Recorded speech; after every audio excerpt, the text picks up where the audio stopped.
But once you get it, you will understand that it's not as easy as you think it is. So I would urge and request, including my two girls, because the first time they voted, when you were talking about voting, I was there, but there was so much I wanted to say. When my girls came of age where they were ready to vote, and I had to tell them, I said, this is your fundamental right, this is your fundamental duty.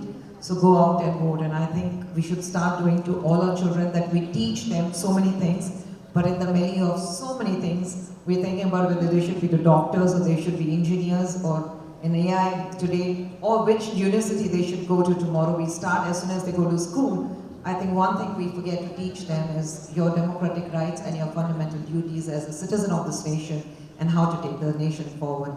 I think that's the first duty we as parents should do, teach our children. That's important to vote, go out and vote, whether it's hailstorm, whether it's rain or there is sun. Please go out and vote. They say that if you want to see change, be the change. And it's really wonderful, Chaitanya and Regina, that you've actually acknowledged and appreciated the work that they've put in. And it also gives me immense hope. Hope to see that we do have hope for a stronger, more inclusive India.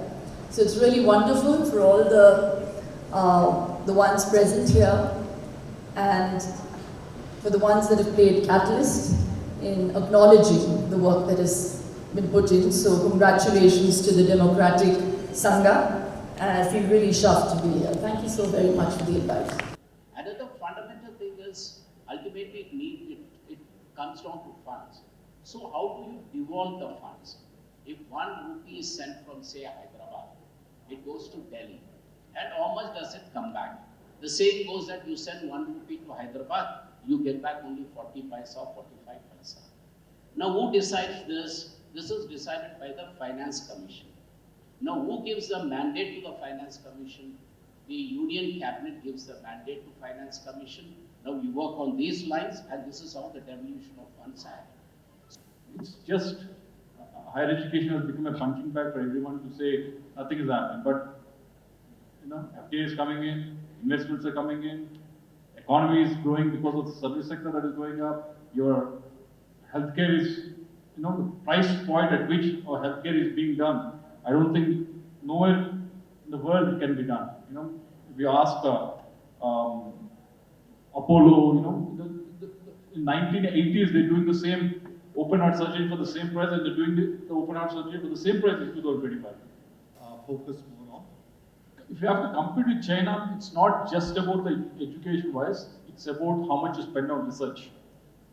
Research has been one that we have been lagging. I think 3 years back in the budget, Finance Minister has announced that we'll spend 1 lakh crores on research. They said private players will come in, and the last 3 years, not much have happened. And it won't show up. Immediately it won't show up if you don't spend on research. But the gap will show up as the years progress. And when deep sea comes in, these kind of products keep coming out.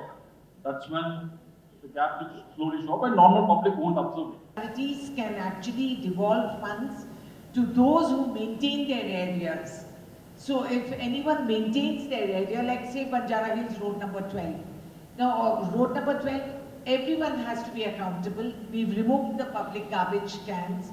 And earlier when I was municipal corporator for that area, it was an uphill task. Well-to-do people living in palatial bungalows don't want to pay a minimum of 500 rupees to get that chap in to pick up your garbage. I think it's time we've come of age. If you can go to Chandrayaan, you can jolly well learn how to segregate your own waste. And for a better future for yourself. Today, Delhi is reeling under pollution. And they blame the farmer who burning stubble for the past 500 years. And you blame them for 2 days of Diwali, which is not relevant. There are huge landfills lying around Delhi, where it's constantly spewing toxic air into the atmosphere. In summers, the air, because it's hotter, the air rises so you don't see it. And in winters, because the climatic conditions, it comes down and collapses, so you're breathing in toxic fumes. And if we've learnt nothing as humanity and mankind from COVID, then we deserve what we get. Polluted countries, polluted cities, and a matter of national shame. Institutes like BARC and all have technologies. You have newer technologies today which you can adapt in your home to make your own compost. You can utilize that compost if you don't have a garden, contribute it to your municipal areas where you can actually, and that is how you incentivize. You incentivize localities so that there's peer group and community pressure on each other that please do not dump your garbage in front of my house. And that is something we've got to consciously take up, and it should be inculcated from schools. Children are great guardians. They really look out. I've used them as health minister as early as '98, where I had school monitors. We had dengue monitors who would read out to the class, and they were very good at going home to home and saying, please empty your cans and don't keep stagnant water around.